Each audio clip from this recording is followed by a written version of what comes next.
महिलाओं पर अत्याचार और दुर्व्यवहार के मुद्दे पर पश्चिम बंगाल सरकार को घेरने की कोशिश कर रही भाजपा को उन्हीं की पार्टी के विधायक ने आईना दिखाया है। शुक्रवार को गुना में पश्चिम बंगाल सरकार के खिलाफ किए गए प्रदर्शन के दौरान पन्नालाल शाह ने कहा कि महिलाओं पर अत्याचार सिर्फ बंगाल में ही नहीं हो रहे, कई जगह हो रहे हैं और युगों से हो रहे हैं। ऐसा क्यों है? पन्नालाल यहीं नहीं रुके।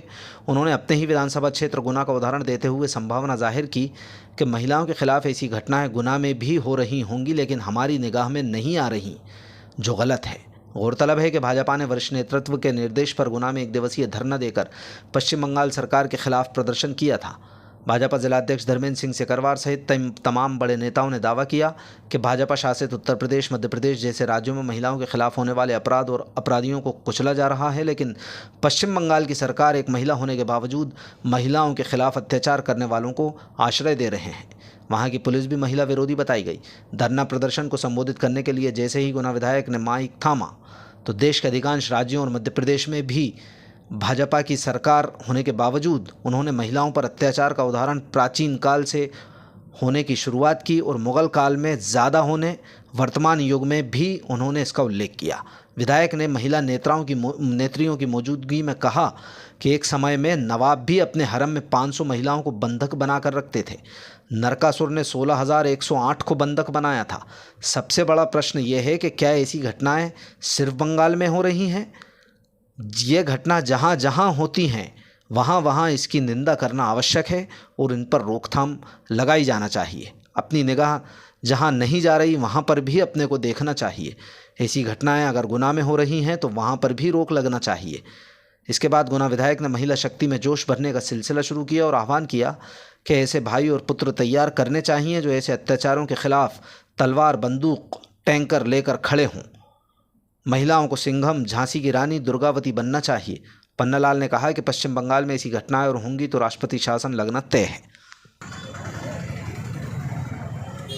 देवियों आप पर ही अत्याचार होते हैं, आए हैं, आज से नहीं युगों से होते आए हैं। उसके बाद भी हमको समझ में नहीं आता, ना ये समाज समझ सकता है कि आप ऐसे भाई, ऐसे पुत्रों को तैयार क्यों नहीं करती जो ऐसे अत्याचारों के खिलाफ एकदम तलवार लेके, बंदूक लेके, टैंक लेके खड़ा हो जाए।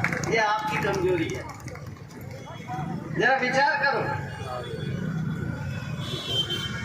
ऐसे अत्याचार कोई आज नहीं हो रहा है कि बांग्लादेश में या पश्चिम बंगाल में हो रहे हैं। अरे उधर ऊपर से उठाकर देखो तो सारे घटनाक्रमों में महिलाओं पर अत्याचार होते आए, चाहे वो अहिल्या हो या सीता हो या पांचाली हो, और आगे भी कई घटनाएं हुई हैं। या एक नवाब के हरम में 500 महिलाएं भी कैद करके रखी जाती है।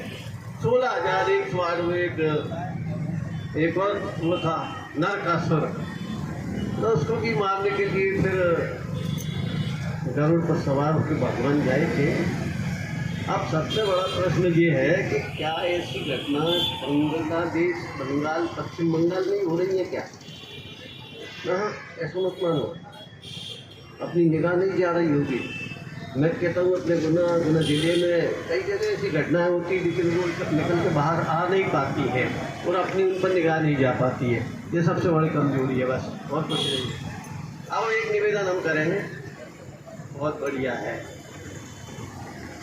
ऐसा ही होता रहे थोड़े दिनों और। क्योंकि राम का जन्म तो हो चुका है, 22 जनवरी को राम अवतरित हो ही गए हैं, तो उसका इंतजार कर लो। और ये देवियाँ बैठी हैं ना, इनसे कहेंगे कि तलवारें घिस के रखो। आने वाले समय में लोकसभा का चुनाव होने वाला है, ज़्यादा से ज़्यादा 1 सप्ताह और लगेगा, बस चुनाव की घोषणा हो जाएगी। अपनी ताकत तो बताओ, अपनी ताकत बताओ कि जो महापुरुष दिल्ली में आज बैठा है उसको भी कोई पसंद करता है क्या? सबके खोटे भाले छिद्र हैं लोगों के। ये कहाँ से बैठ गया, इसने क्या क्या नहीं कर दिया। धारा 370 खत्म कर दी, 35A भी खत्म कर दिया, समान नागरिकता की ढोल पीट रहा है, और राम मंदिर का भी कर दिया, और आने वाले काशी के काशी कॉरिडोर भी बनवाने जा रहा है और मथुरा का भी कुछ प्रकरण ऐसे ही चल रहा है। तो मेरा आपसे निवेदन है कि थोड़ा विचार करो बारीकी से। अपने गुनाह में तो ऐसा मतदान कराओ कि सामने वाले ऐसे विरोधी लोग सोचने के लिए मजबूर हो जाए कि हो क्या गया। तब तो है डरने का परिणाम माता बहनों को अत्याचार हो रहा है, उनके प्रति हमारा समर्थन। देवियों आपसे भी तो निवेदन करेंगे हम इस बात का, आप भी तो तैयार हो इस विषय पे।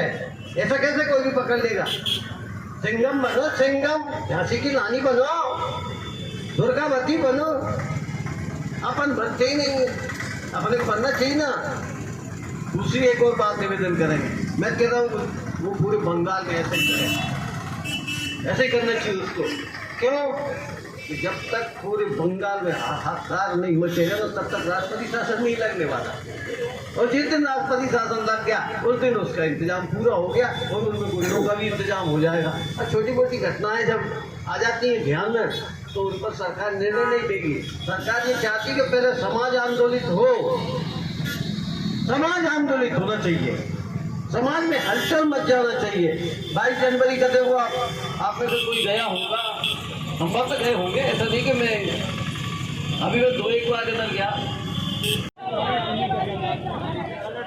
पूरे देश भर में पीएम की सरकार ममता बनर्जी के खिलाफ